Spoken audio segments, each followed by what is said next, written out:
Subhanahu wa Ta'ala. Mari kita simak sama-sama liputannya.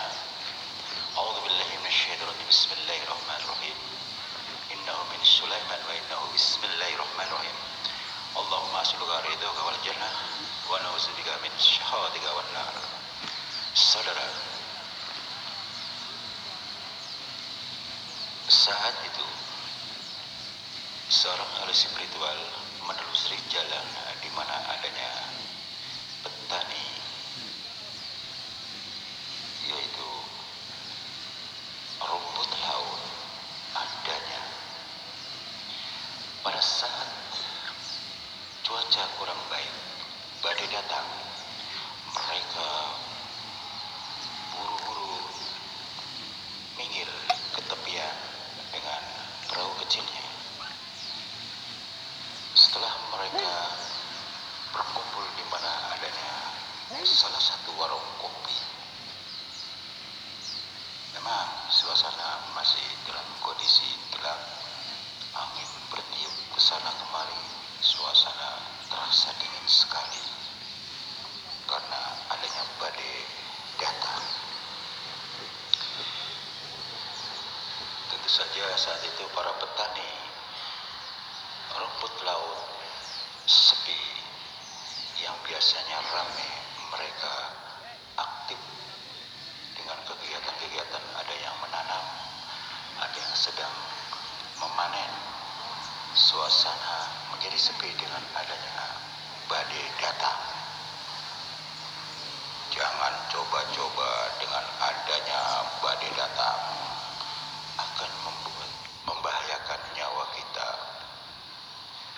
Setelah seorang ahli spiritual menelusuri jejak adanya penunggu di mana adanya pantai di Pulau Seribu yang terdapat dikenal adalah petani rumput laut, ada beberapa orang kesurupan. Kebetulan di sana seorang ahli spiritual mengenal beberapa orang petani, yaitu petani rumput laut. Ditanyalah beberapa orang yang dikenal. Assalamualaikum warahmatullahi wabarakatuh. Lantas mereka menjawab dengan kompak, Waalaikumsalam warahmatullahi wabarakatuh. Lantas mereka bertanya satu sama lain menyelami, "Hei, sesepuh, tumben amat kemari," kata salah satu petani tersebut mengatakan demikian. Lantas satunya juga menyapa dengan kalimat yang sama, yang lain pun sama. Lantas mereka ngobrol dengan riangnya. Seorang sesepuh mengatakan begini, "Kehadiran saya kemari, saya ingin mengetahui kondisi di mana adanya petani rumput laut di sini. Saya mendengarkan kabar beberapa bulan yang lalu ada beberapa orang yang kesurupan. Letaknya di mana dan ceritanya seperti apa? Tolong terangkan dengan saya dengan detail, terserah siapa aja." Lantas salah satu di antara mereka petani rumput laut yang sudah mengenalnya dengan adanya figur seorang ahli spiritual mengatakan begini, "Pak Sesepuh, pada waktu itu kan 1 jam sebelum badai datang, ceritanya 3 teman saya tiba-tiba kesurupan bisa bersamaan, yang membuat kami bingung. Kita kan jauh nih, mau manggil siapa untuk menolong mereka. Kita orang awam, orang bodoh, gak bisa apa-apa," kata salah satu petani yang menjelaskan demikian. Lantas seorang ahli spiritual melanjutkan pembicaraan. Terus singkat kata saja, akhirnya seperti apa orang yang kesurupan itu? Siapa yang menangani? Jadi begini Pak, kebetulan ada salah satu, kalau saya bilang sih penampilannya alim, masih muda Pak. Gak tahu kenapa tiba-tiba tuh dia lewat kebetulan, terus dia menyapa, "Assalamualaikum warahmatullahi wabarakatuh. Mohon maaf bapak-bapak, ini kenapa orang bertiga?" "Waalaikumsalam warahmatullahi wabarakatuh. Begini Bang, ini teman saya nggak tahu tiba-tiba kesurupan 3 orang. pemuda itu mengatakan, kalau boleh diizinkan, boleh saya bantu. Lantas mereka, silakan, silakan, silakan, mengatakan dengan kalimat senada. Tak lama kemudian si pemuda itu duduk bersila di hadapan ketiga orang yang kesurupan. Dengan ditentengnya air minum yang biasa dia bawa, dibukalah tutup air minum itu, didoakan untuk sebagai penghantar di mana orang kesurupan berada. Tak lama kemudian si air itu langsung mengeluarkan asap. Seluruh petani-petani yang memperhatikan sempat kaget, terkejut dibuatnya. Yang satu berbisik mengatakan, wih, itu pemuda bukan pemuda sembarang. Lihat tas itu airnya, blutuk, kayak lagi direbus. Lantas akhirnya jawil, bang, diem aja dulu, kita fokus, biar dia fokus, biar pada siuman teman-teman kita lagi sih. Oke. Lantas si pemuda itu tak lama kemudian menggerakkan kedua telapak tangannya, mengarahkan ke atas, berdoa. Tak lama kemudian tiba-tiba si pemuda itu mengeluarkan cahaya dari telapak kanannya, diarahkan ketiga orang yang kesurupan, diarahkan ke bagian wajahnya. Mereka langsung siuman bertiga dengan kompak. Mereka bertiga satu sama lain kebingungan. Ada apa ini? Ada apa? Lantas teman-temannya petani mengatakan, bang, udah enakannya? Yang satu ditanya lagi, satunya lagi, gak apa-apa, emang ada apaan nih? Mereka bertiga masih kebingungan. Lantas si pemuda itu memberikan air minum untuk diminumnya. Mereka setelah minum, alhamdulillah ya Allah. Lantas si pemuda itu bertanya, bapak-bapak, mohon maaf, bapak-bapak kan baru saja siuman nih, tadi kesurupan bertiga, kebetulan saya sedang lewat. Saya tanya sama bapak-bapak ini yang ada apa nih pak? Katanya temen kesurupan, bertiga ini kalian. Alhamdulillah, Allah ijabah, ternyata bapak-bapak terselamatkan. Lantas ditanyalah satu persatu oleh pemuda itu, mohon maaf pak, saya tanya yang ini dulu ya, bapak sudah enakan? Alhamdulillah saya baikan. Coba ingat-ingat pak, sebelum bapak kesurupan melihat sesuatu enggak? Lantas dia berdiam sejenak, lantas melanjutkan pembicaraan. Oh ya betul, pada saat saya lagi mengangkat rumput laut tuh, saya kan punya getek tuh, perahu kecil, buat mindahin tanaman-tanaman rumput laut untuk ditanam. Ada yang sedang panen. Pas saya turun ke air, kurang lebih 2 meter ke bawah, saya menenggelamkan diri, saya renang ke bawah. Tiba-tiba ada sosok seram, wujudnya seperti apa ya, pokoknya nggak kelihatan sekali pak, nggak jelas, tapi gede, matanya doang yang kelihatan. Dia bercahaya mengarah ke saya seperti kayak dia memiliki baterai gitu. Saya langsung renang ke atas, buru-buru, saya langsung ke getek, saya langsung minggir. Tak lama kemudian, setelah saya sudah sampai di pinggir danau, entah kenapa di situ saya lupa. Lantas temannya nyeloteh, ya kamu pingsan. Lantas satunya ngomong lagi, masih untung loh, coba kalau kamu tenggelam di air, siapa yang tahu kalau situ tenggelam. Lantas situ pas udah nyampe ke sini, pas itu mendarat, tiba-tiba situ nggak nyadar, itu situ juga sama tuh, sama ngomong.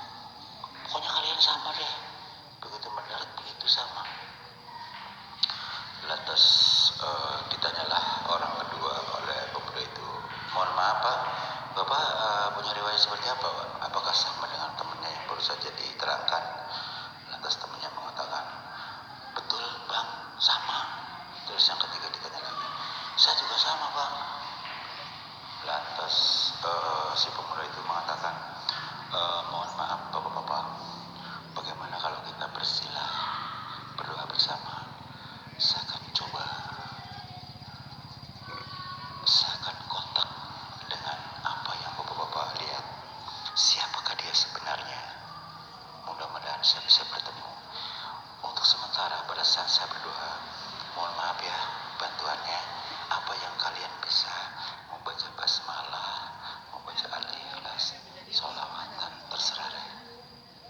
Tolong pada saat saya sedang fokus, jangan ada yang bicara, tetap fokus berdoa ya, hingga sampai saya berhasil menemui makhluk tersebut. Lantas mereka mengiyakan. Si pemuda itu dalam kondisi fokus dengan khusyuknya berdoa. Tak lama kemudian si pemuda itu tiba-tiba melayang ke atas.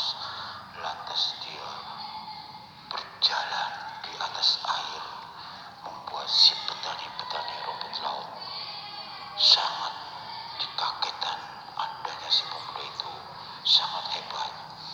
Mereka sampai tanpa sadari saling berbisik-bisik, wah hebat itu pemuda, sampai ke orang biasa, ternyata dia punya hebat, punya lebih. Wah, satunya lagi jawil, bang tahan bang, tadi kan udah dibilangin. Oh iya benar-benar ya, udah kita lihat aja. Lantas si pemuda itu melayang-layang di atas air, terus dalam kondisi bersila dia terapung di atas air tanpa menyentuh air. Tiba-tiba si pemuda itu berdoa, lantas mengarahkan kedua telapak tangannya ke arah air itu. Tiba-tiba makhluk itu muncul. Lantas tanpa sadari yang habis pingsan, wih itu dia, tuh. Mereka bertiga dengan kompaknya yang baru saja siuman. Lantas yang lainnya, yang bukan selain bertiga yang habis pingsan, mengatakan, itu apanya bang? Itu yang kita lihat tuh, muncul tuh di permukaan air. Udah kita diam aja, diam. Dan kita bicara dengan pemuda itu kalau udah selesai, kata salah satu temannya mengatakan demikian. Lantas si pemuda itu dalam keadaan sedang berbincang-bincang dengan makhluk yang baru muncul. Seram. Wajahnya memang bodinya seperti manusia, tapi besar sekali. Matanya yang membuat orang ketakutan, bisa mengeluarkan cahaya bening, membuat orang yang melihatnya merasa silau dibuatnya. Lantas si pemuda itu berbicara, Assalamualaikum warahmatullahi wabarakatuh, hingga sampai 3 kali tidak dijawab. Lantas seorang pemuda mengatakan, hai makhluk asing, siapa kau sebenarnya? Hai makhluk asing, saya bertanya dengan engkau, siapa kau sebenarnya? Jelaskan, siapa kau sebenarnya? Tiba-tiba si makhluk itu langsung keangkat semuanya, seluruh tubuhnya, sehingga dia mengambang di atas air seperti pemuda itu. Saya adalah penguasa pantai di mana adanya kegiatan-kegiatan manusia, petani, rumput laut. Lantas si pemuda itu melanjutkan pembicaraan. Apa maksudnya penguasa? Saya adalah penguasa laut di mana adanya pantai-pantai di sini. Saya paling suka, disitulah tempat saya bersemayam. Tapi kalau saya merasa terusik, jangan coba-coba, nyawa akan melayang. Lantas si pemuda itu melanjutkan pembicaraannya. Apakah betul dengan adanya ketiga orang petani itu keserupan perbuatan Anda? Kata si pemuda itu mengatakan demikian. Betul, karena mereka berenang sampai ke bawah sehingga saya merasa terusik, karena saya kebetulan sedang istirahat di bawah dasar pantai itu. Lantas si pemuda itu mengatakan, hai makhluk asing, jelas-jelas kamu kan sudah tahu di sini adalah tempat di mana orang bekerja sebagai petani rumput laut. Kenapa kamu ada tinggal di sini? Kalau memang merasa Anda tidak nyaman, mestinya jangan tinggal di sini. Di sini tempat kegiatan orang-orang bekerja, pencari nafkah. Mestinya kalau bisa lihat sono banyak pulau-pulau di sini. Makanya dikatakan di sini adalah Pulau Seribu. Jauh dari orang-orang yang punya kegiatan. Bukan di sini tempatnya. Anda tidak layak. Baru saja Anda mengatakan masalah ancaman nyawa karena Anda merasa terusik. Yang jelas mereka tuh bukan memusuhi Anda sebetulnya, tapi memang kegiatan petani di sini seperti Anda lihat, petani penanam rumput laut.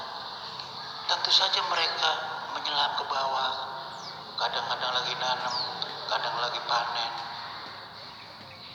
Lantas si makhluk seram besar tinggi yang hanya kelihatan jelas matanya saja mengeluarkan cahaya, bila dilihatnya adalah menyilaukan, mengatakan, enak saja kalau saya dipindahkan, saya tidak bisa. Saya sudah keliling kemana-mana, ternyata saya merasa enak di sini. Lantas dipotong pembicaraan itu oleh si pemuda. Makhluk asing, baru saja kamu bilang saya tidak mau diusik, saya merasa terusik. Ya tentu saja Anda tidak tepat di sini, karena di sini kegiatan orang-orang sedang bekerja, penanam rumput laut. Makanya saya katakan supaya tidak merasa terganggu dan terusik, Anda pindah yang jauh di pantai sana, yang kosong tidak ada manusia. Lagi-lagi si makhluk seram mengatakan sambil tertawa dan geram terhadap pemuda itu. Siapa kau? Berani juga menantang saya? Seumur-umur saya baru mendengarkan manusia berani melawan saya. Lantas si pemuda itu melanjutkan pembicaraannya. Makhluk asing, tidak ada kata takut siapapun dia.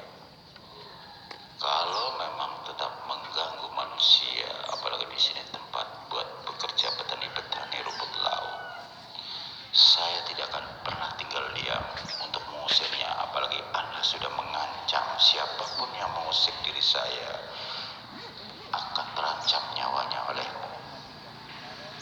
Sekarang juga saya kasih kesempatan sekali ini, dengan baik-baik pindahlah di danau sana. Lihat ke sana, di seberang laut. Di sanalah kamu cocok, karena tidak ada kegiatan manusia. Kamu akan aman, tidak ada yang mengusik. Lagi-lagi si makhluk itu dikasih kesempatan malah ngeyel, malah menantang untuk mengajak duel. Lantas si pemuda itu mengatakan, berarti Anda tidak mau diajak bicara baik-baik, maunya kasar, kata si pemuda mengatakan demikian. Lantas sambil tertawa terbahak-bahak si makhluk itu mengatakan, anak muda, ternyata kamu punya nyali. Apa yang kamu bisa? Ayo hadapi saya. Tiba-tiba si pemuda itu fokus dengan doanya. Si air yang ada di pantai itu membelah jadi dua air, sehingga perbatasan antara si makhluk itu dengan si pemuda itu bisa terpisah menjadi dua air itu. Di tengah-tengah adalah kosong sampai nembus ke dasar pantai itu. Lantas si makhluk aneh itu mengatakan, ternyata kamu memiliki kelebihan ya, sehingga air sebanyak di pantai ini bisa berbelah dua, sehingga saya tidak menjangkau kamu. Kamu tidak berani menghadapi saya, kata si makhluk aneh tersebut mengatakan demikian. Lantas si pemuda itu mengatakan, makhluk aneh, kau tahu ini tadi, sekarang air pantai ini sudah berbelah menjadi dua. Saya akan uji Anda kalau memang Anda menantang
terpaksa untuk pindah di danau yang jauh di sana, yang jauh dari kegiatan manusia. Anda hanya itu saja tidak mampu sampai ke dasar pantai. Hanya cuma di tengah-tengah saja Anda sudah kewalahan, kepanasan. Lantas tiba-tiba kabut putih itu menggulung si makhluk itu, langsung ditarik dengan gerakan tangan si pemuda itu ke atas, langsung terbang melayang ke danau yang jauh. Hanya sebatas mata memandang yang dilihat cuma danau kecil, padahal di sana adalah danau besar juga di seberang lautan yang jauh dari kegiatan-kegiatan petani rumput laut. Demikianlah saudara, satu demi satu kami kupas adanya makhluk aneh yang ada di dasar pantai, di mana pantai itu yang banyak kegiatan-kegiatan manusia, petani, rumput laut. Tidak lepas dari bangsa jin, rajanya jin, penghuni Pulau Seribu. Semoga bermanfaat. Tujuan kami adalah sharing untuk menambah wawasan buat kita semua. Wassalamualaikum warahmatullahi wabarakatuh.